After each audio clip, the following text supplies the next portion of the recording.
Hey, soul survivors, we're going to talk about triangulation, and also, is that different than gossiping because it involves a third party? So gossiping can be used to kind of affect somebody's perception of another person. So let's say we're working together. You're the manager, we have a supervisor above us, and you're telling me that the supervisor thinks that I'm lazy. So that might motivate me to do better at work, or I might fear that I'm going to lose my job, all these kind of things. I'm going to get different emotions. But a narcissist will do it based on lies. So if you were the manager, a narcissist, let's say, and your income depended on what I provided, and the supervisor is putting pressure for increased production or whatever. So the narcissist might make up a lie that the supervisor thinks I'm lazy, so I will try to increase my production. But gossiping and triangulation are related concepts, but they are not the same thing. So we're going to define each term. Gossiping refers to the act of sharing or spreading information about someone, often involved personal or private details without their consent. Gossiping typically occurs in casual conversations and may involve discussing someone's personal life, behavior, or actions, and it's often done in a negative or judgmental manner. Triangulation, on the other hand, is a psychological concept.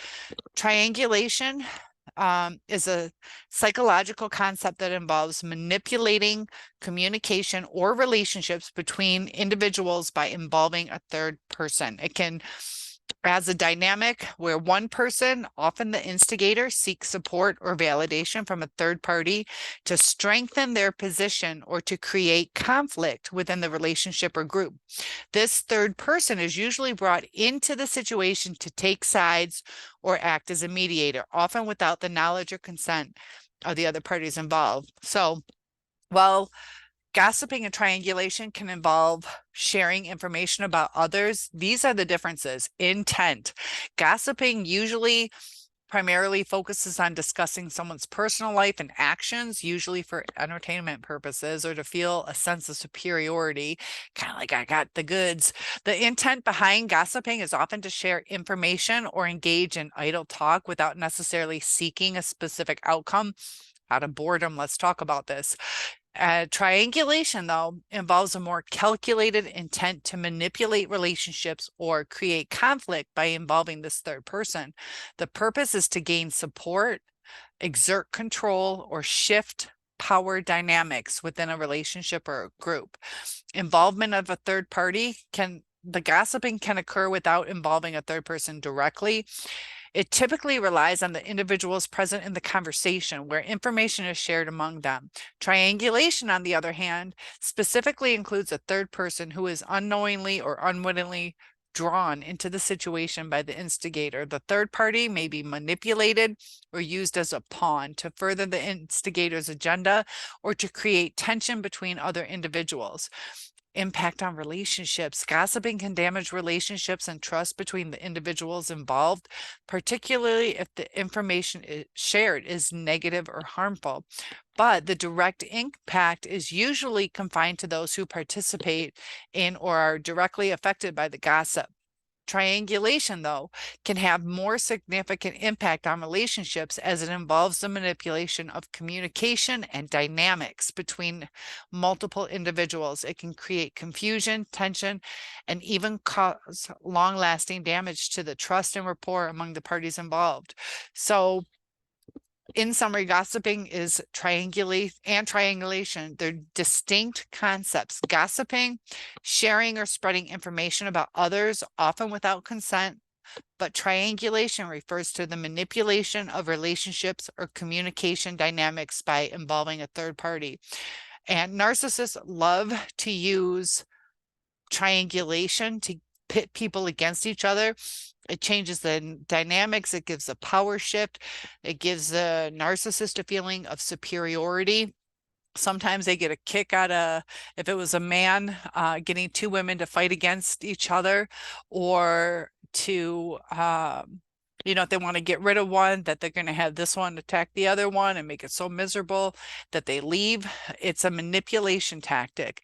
And The narcissist is all about winning, when in actuality, they lose some really good people in their life. So if you were subjected to narcissistic abuse, don't take that as a personal attack. The narcissist is just attacking anything, has nothing to do with who you are.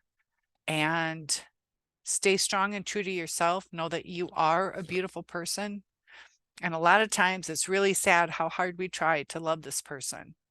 But when it becomes too toxic and too confusing, that's the one thing is, there are other kinds of mental disorders. You can have somebody with Asperger's or OCD or whatever is going on with a little bit different thought process. You can understand it, but you can't understand the lies, because when they lie, you don't know what reality is. And when you try to clarify it, they will gaslight you, which is known as the crazy making.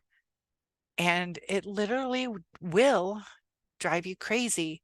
So when you are in a relationship, make sure you don't invest so much more than they invest in you. And that uncovers so many red flags. You can see they're not calling me back. They're not doing this. They're not keeping their promises, but sometimes it's hard when you're living with a person or in a business with them or working with them, that it gets confusing on how to handle it.